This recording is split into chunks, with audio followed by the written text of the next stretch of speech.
Bumulusok sa publiko ang kontrobersyal matapos ibulkan ni Leonardo ang kanyang nilalaman tungkol sa affidavit ni Garma na kinakasangkutan umano ni dating Pangulong Rodrigo Duterte. Dayon kay Leonardo, may mga sensitibong impormasyon sa affidavit na nagsasangkot kay Duterte sa ilang isyu ng katiwalian at kontrobersyal na mga transaksyon. Ang mga negosyong ito ay agad na naging laman ng usap-usapan sa social media at mga balita.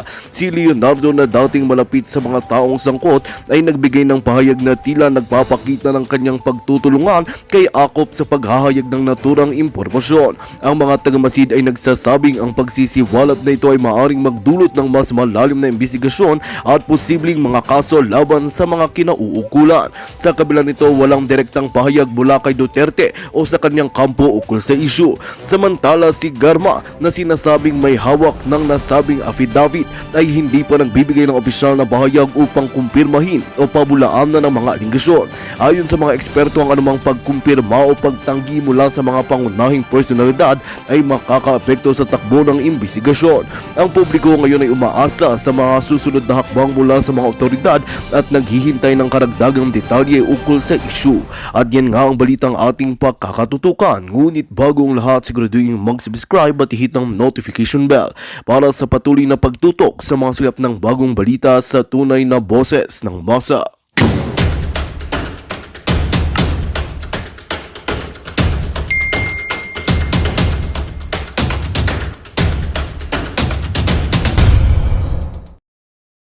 Neutralization of drug suspects. And when you say neutralization, it means the killing?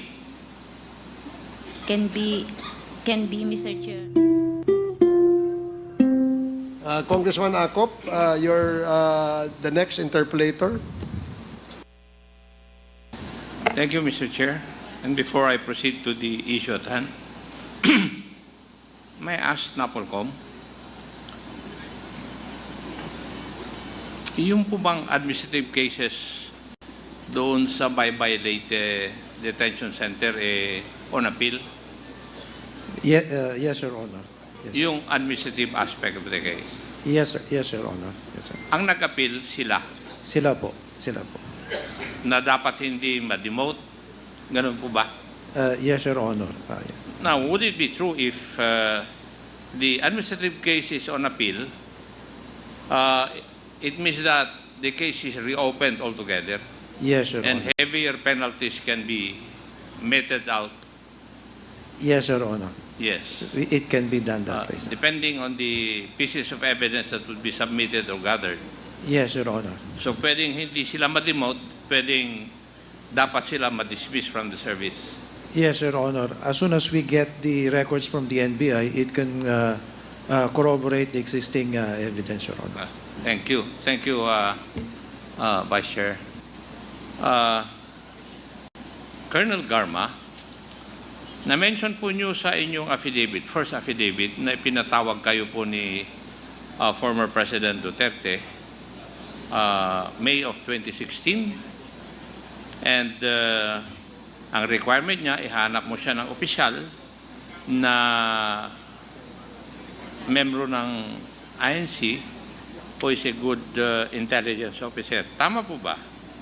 Yes, Your Honor, Mr. Chair. Would you know if yung sinabit mong pangalan nag-report kay former President Duterte? Yes, Your Honor. Yes. And Yes. sino po yung official na yun? Nirekomenda po ninyo? Colonel Leonardo po, Mr. Chair. And before I proceed further, Colonel Garma, tumawag na po ba sa iyo si former President Duterte? Tumawag po. Tumawag? Tumawag na po Dito. ba siya sa iyo? Yes, Mr. Chair. How many times? Once po, Mr. Chair. Ano po ang pinag-usapan ninyo kung po pwedeng malaman?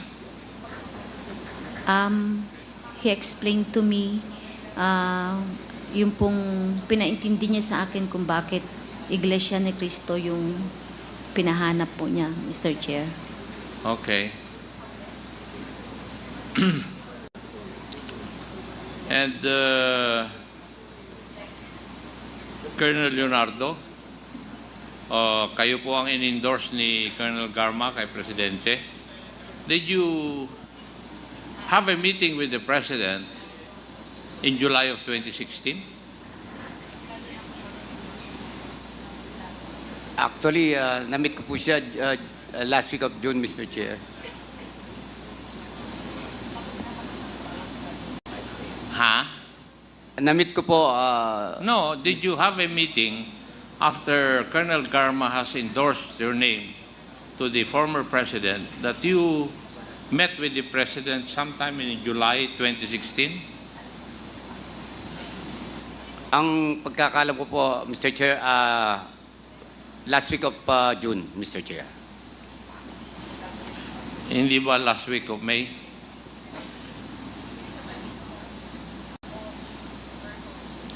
Tinitesting ko lang yung kung magsasabi ka ng totoo. Alam ko naman na last week of May yung meeting ninyo eh. And you're not forthright with your answer. Ang meeting ninyo kay Presidente last week of May. Di ba?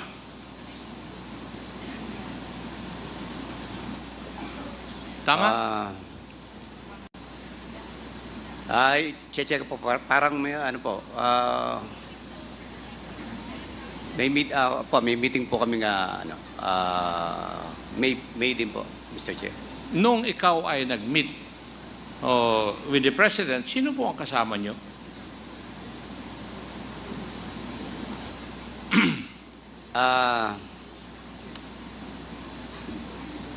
Actually po, mga officers po, Mr. Chair. Mga Ano po? Officers po ng PNP. Sino po? Officers po ng PNP, Mr. Chair. As far as I can recall, Mr. Chair. With the President. Opo, Mr. Chair. Ang sabi mo noon, yung class ninyo, hindi nakipag-usap kay Presidente. Ako lang po yun, Mr. Hindi po yung class namin. Yung sinasabi nyo na may na nag-meet kami, Mr. Chair.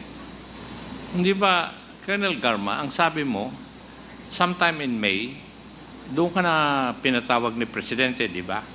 At sinabi mo yung pangalan ni Colonel Leonardo. Yes, Mr. Chair. Yes. And a meeting took place dahil kailangan ka ni Presidente eh. Sinabi na nga ng pangalan mo ni Colonel Garma eh. Tapos i-deny mo na nakipag-meet ka na kay Presidente in May of 2016. Opo, Mr. Chair, May. Yes. Pero ako lang po, wala pong ibang kasama. Huwag kang Mr. magsinungaling sa akin. Baka i-charge pa kita ng perjury.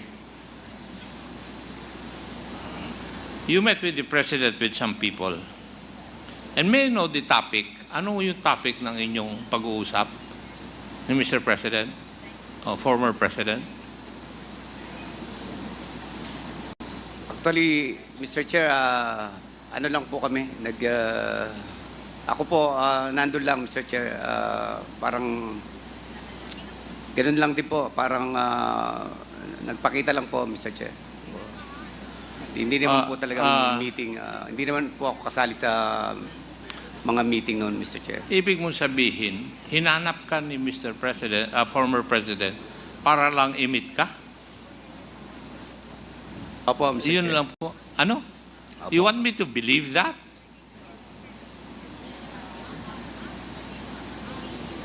Nag-meet kayo dahil naghahanap siya ng isang opisyal na tutulong sa kanya sa kanyang implementation of the war on drugs. Di ba tama? Actually, hindi naman po yun ang pinag-usapan namin, Mr. Chair. Basta nag-meet lang kami. Hindi yun ang pinag-usapan ninyo. I'm giving you a second chance, Colonel Leonardo. You better tell the truth to me. Kasi baka may demanda pa kita ng another offense.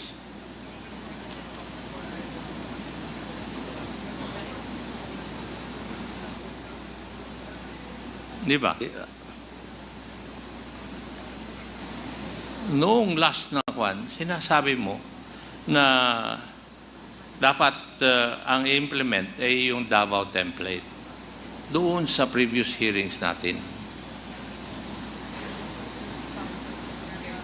Di ba? Opo, Mr. Chair. Yes. And may I know, Colonel Garma, what do you understand by the Davao template insofar as the war on drugs is concerned?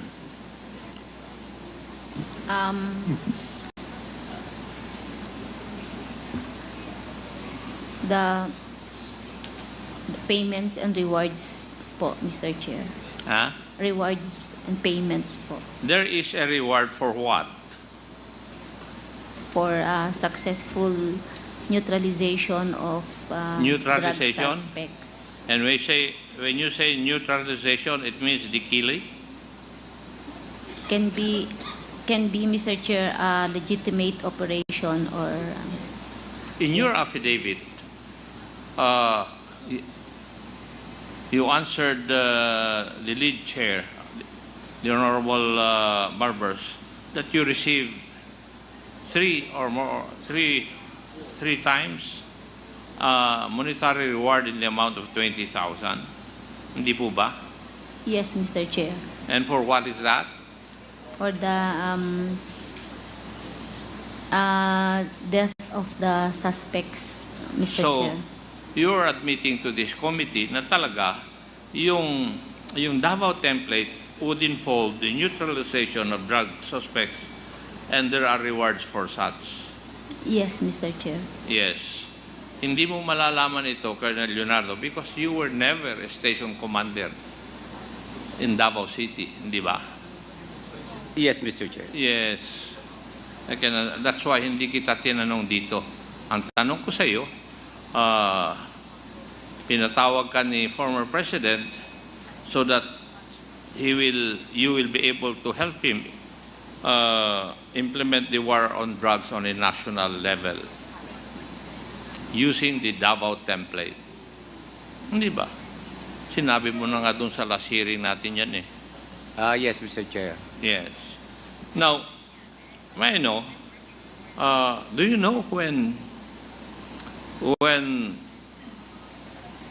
Gerald de la Rosa became the chief NP? July 2016, Mr. Chair. July of Of 2016. 2016. Opo, Mr. Now, when did Gerald Ferro become the AIDG of the Philippine National Police?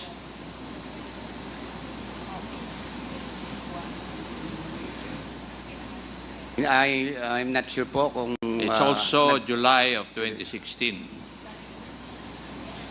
Tama? Tanungin mo si Colonel Cunanan para may research niya kaagad. July of 2016. Now, when did General La Peña became the PDEA head? I guess same pong Same. July din po yata, Mr. Chair. Pare-parehas, di ba? Yung AIDG, Anti-Illegal Drug, ng Philippine National Police, Gerald Ferro, yung PDEA, si Gerald La Peña, and Chief PNP, si Gerald de la Rosa. Tama? Tama po, Mr. Chair. Yes. And it was during that time na nagrekomenda ka ng task force which hindi natuloy. Actually, hindi ko po na-recommend, Mr. Chair. June, June, last week of June, hindi na po, kasi meron na pong i-implement na double barrel, Mr. Chair. Yung double barrel, kalahati nun, yung Oplan Tukhang, yun yung ginagawa sa Davao. Tama? Tama po, Mr. Chair. Oh, kasi nung plinano ni Gerald de la Rosa yung Oplan double barrel, dinagdag niya yung high value targets. Tama po, Mr. Chair. Yes. Now, would you agree with me, Colonel Garma, na doon sa implementation ng Oplan Tukhang and Oplan high-value targets, when the target does not resist the arrest, they would still be killed or neutralized and to be justified as nanlaban with guns and drugs planted on their bodies. Would you agree with that? Mr. Chair, can I explain my answer, Mr. Chair? If you read the results of the investigation or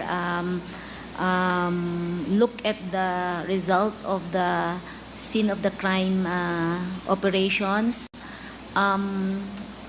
makikita mo po na parang magda-doubt ka kung lumaban ba or hindi yung suspect. So you agree with my statement? Sometimes, Mr. Chair. That's also the findings of the human rights groups. Kaya tinatanong ko lang sa iyo kung naniniwala ka. Now, Colonel Leonardo, would you believe that also? Meron po akong mga narinig na mga ganong case, Mr. Chair. Narinig mo lang. And therefore, Napanood. you do not believe the investigations conducted by the human rights group? Meron pong nangyayaring ganon, Mr. Chair. Okay, thank you for that. Now, the drug list, it was made in July of 2016, tama? Galing sa Philippine National Police. Would that be correct, Colonel Leonardo? I believe so, Mr. Chair. You believe so? Pbbm, that would be correct also?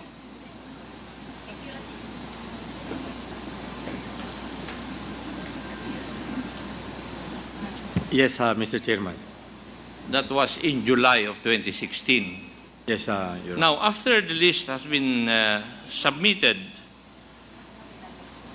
it has been observed that there were numerous extrajudicial killings. Would you agree with me, Colonel Garma? Mr. Chair, yung nga po sabi ko, kung tignan mo po yung result na SOCO, basahin mo ang report, it is possible, meron po, meron. Hindi. What I'm asking is, after the list, the first list has been made, biglang dumami yung extrajudicial killing according to statistics. Statistics won't lie, Mr. Chair. Numbers won't lie, Numbers Mr. won't Chair. lie. So you agree with my statement. How about Colonel Leonardo? Would you agree with me that after the submission of the list, there were numerous extrajudicial killings? Meron po, Mr. Chair. Meron. And maybe this is because of the pronouncement of the former president and the monetary operational support fund. Di ba? Would you agree? Na kaya dumami nito dahil doon sa pronouncement ng ating presidente noon at saka doon sa monetary or operational reward, fund reward. Tama. Kaya lumakas ang nagka-interest sa mga pulis. Would you agree? I don't have personal knowledge, Mr. Chair. You don't have personal knowledge. You don't have to have personal knowledge. Tignan mo lang yung mga pronouncement noon. At saka yung in-admit nyo na nga na may reward eh. Tapos kailangan pa ang personal knowledge. How about Pbbm? Would you agree with that? Now, there was rampant EJ case after the first list was made. That was the indication, Your Honor. Yes, kasi August pa lang. Ang dami nang namatay eh. Now, and would you agree with me also, Colonel Garma, Colonel Leonardo, that abuses came about because of the monetary reward, ang reason nanlaban, natokhang, or naplantingan. Di ba? Lumabas yung mga terminologies na yan sa ating kapulisan. Would you agree with me na there were abuses using these terminologies, nanlaban, natokhang, at saka naplantingan? I believe so, Mr. Chair. Would you also agree with that, Colonel Garma? Yes, Mr. Chair. And Pidea, would you agree with that? Yes, Your Honor. Yes. Kasi nandun naman yung mga statistics Now, ang pinag-aawayan natin ay si Colonel Leonardo, ayaw niyang diretsahin, tanggapin, merong levels of reward. And Colonel Garma, would you admit na merong levels of reward depende dun sa nano-neutralize? Yes, Mr. Chair. Yes. Pidea, would you agree na merong levels of reward? Kasi narinig ko na rin ito sa report ninyo Yes, Mr. according Chairman. to your research. Yes, Your Honor. And only you, Colonel Leonardo, cannot directly admit na merong levels of reward. Bakit kaya? Meron po yung level yung mga nasa list, Mr. Chair. So you are admitting that may levels of reward and may reward system. sir- If there are rewards, then there will be a reward system. Tama po ba? Ang alam ko po, operational support, Mr. Chair. Okay, call it what you want. Pero kagaya ng sinabi ko kanina, yung reward, yung monetary reward or operational support. Di ba? Yes, Mr. Chair. Meron bang operational support na hindi monetary? Sa tokhang? Matanong ko nga po kayo. Wala po akong Kaya personal monetary reward, whatever you call it, you do not want to call it as monetary reward, operational support, yun po siguro yung kuha ninyo. Pero merong pera na involved.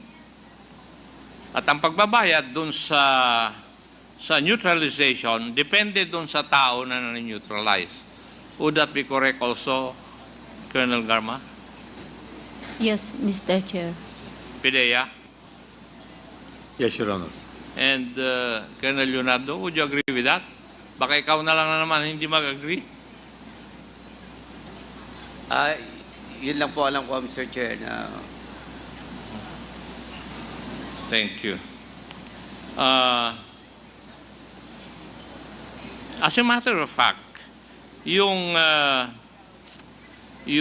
pagkamatay ng 3 Chinese doon sa Davao Penal Colony, the death of Mayor Espinosa, detainee or PDL Egay Alvarez, and others ay part of the war on drugs because lumabas na yung listahan Pidea, would you agree with that? Yes, Mr. Chairman. Yes. Kasi nandun yung mga namatay na ito nandun sa first list Yes, Your Honor. And you do not know that, Colonel Leonardo. alam ko po na may... Alam mo. May namatay. And Colonel Garma, are you aware of that also? Yes, Mr. Chair. Yes. Now, Pidea, are you aware of the incident in 2016 where 10 suspected drug lords were killed in Pasay?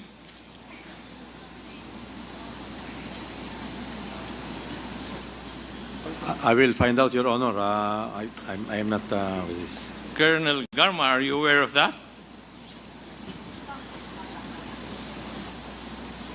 No, Mr. Chair. Colonel Leonardo, are you aware of that? That incident in Pasay in August 2016? Hindi po ako aware dyan, Mr. Chair. You do not know that? Negative, Mr. Chair. Ha? Balitang-balita na yung mga gumawa nito, they received 10 million for the 10 suspected drug lords na namatay. And you do not know that? Siguro PDEA, could you please research on this? We are checking on it already, Your Honor. Yes, thank you. Now,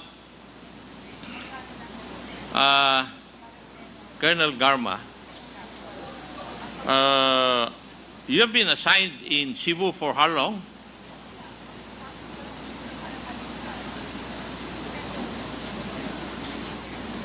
January of 2017 to June of 2019, Mr. Chair.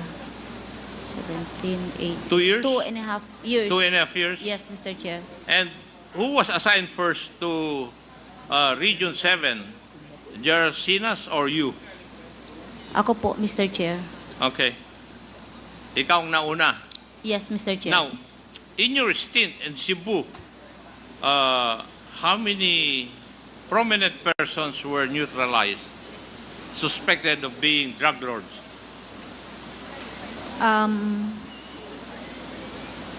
Marami pong high value mga officials that were killed, Mr. Chair. Not only in Cebu City but nearby cities and towns under the Cebu province po. Now, ang prominent dun ay yung ambush kay Mayor Luot, right? Yes, Mr. Chair. Yes, was then a retired general. Mr. Chair? Retired General Luot became mayor. Yes, Mr. Chair. Na-ambush siya in Malapasua, Cebu. Nung place is galing po siya ng Malapascua Island, Malapascua, Cebu. yes, nagdock po yung boat nila. Yes. And doon din sa Cebu, may mga PDEA agents din na namatay. Would that be correct? Yes, Mr. Chair. PDEA, tuturin ba yun? That you had agents in Cebu who were killed or neutralized? Yes, Your Honor. Yes. So, may I know, Colonel Garma, since you were there, were they part of the war on drugs also? Yung mga killings na nangyari during your 2.5 year stint? I believe, Mr. Chair, they are part because sa mga press release po na may mention na they are in the list. And rewards were also given to those people who neutralized these people. I believe, Mr. Chair. You believe that? Okay, thank you. Mr. Chair, malapit na akong antukin. Pwede po ba itigil na natin? Magandang balita ang hatid namin sa inyo ngayong araw. Sa pagtatapos ng aming balitaan, nagbigay kami ng mga mahalagang impormasyon. Maraming salamat sa pagtutok at pagsuporta sa aming programa. Huwag kalimutang manatili sa mga susunod na araw para sa mga bagong balita at mga kwento na dapat nating abangan. Mula sa Boses ng MASA, magandang araw, Pilipinas!